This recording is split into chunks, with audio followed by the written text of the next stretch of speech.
नमस्कार मित्रांनो, एक लास्ट व्हिडिओ आपण शॉर्ट व्हिडिओ टाकलेला होता.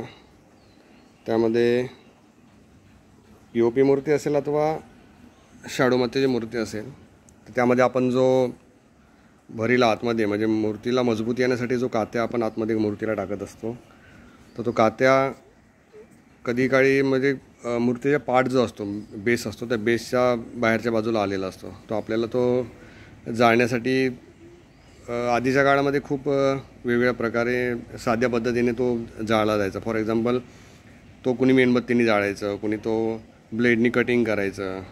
पण तो बॉडीवरती जो आलेला असेल किंवा जो पाटाला बाहेर आलेला कात्या आहे तो पूर्णपणे निघायचा नाही. तर मग त्या जाळण्याच्या काही वेगवेगळ्या प्रकारे प्रयत्न केला जायचा. पण आत्ताच्या ह्याच्यामध्ये 2-3 प्रकारे तो जाळला जातो. कुणी ऑलरेडी LPG सिलेंडरला तो बर्नर फिटिंग करून मोठ्या मूर्ती असतील तर जाळला जातो. पण छोट्या मूर्तींसाठी मोस्टली असे छोटे छोटे कार्ट्रेज वापरले जातात. हे बघा, आणि या कार्ट्रेजला हा जो ब्युटेनचा कार्ट्रेज असतो ह्याच्यामध्ये हा बघा, ब्युटेन गॅस कार्ट्रेज.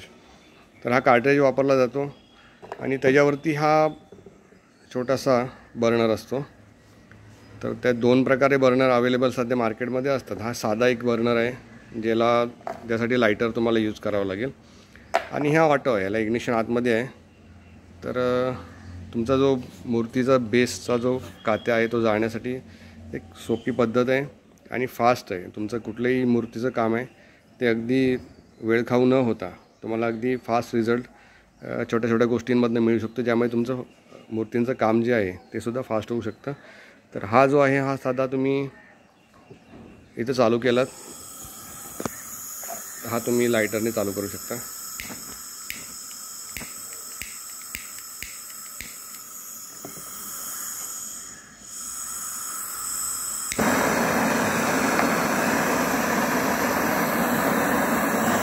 कमी जास्त करायचं नॉब आहे.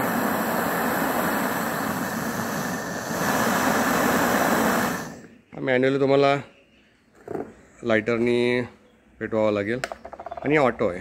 ऑटो म्हणजे ह्याला थोडासा तुम्ही जस्ट चालू केलात आणि चालू केलं की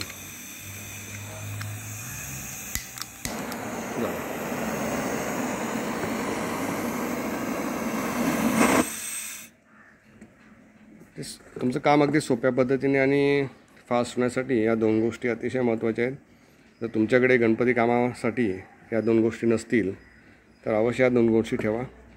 खूप चांगला फायदा होतो तुम्हाला आणि तुमचा वेळ खूप वाचतो यामधून. तर आपल्या एका मित्रांनी ह्या गोष्टीबद्दल विचारलं होतं, त्यामुळे छोटासा एक व्हिडिओ आपण पोस्ट केला आहे. नक्कीच त्याचा फायदा होणार असेल तर सांगा आम्हाला कमेंटमध्ये.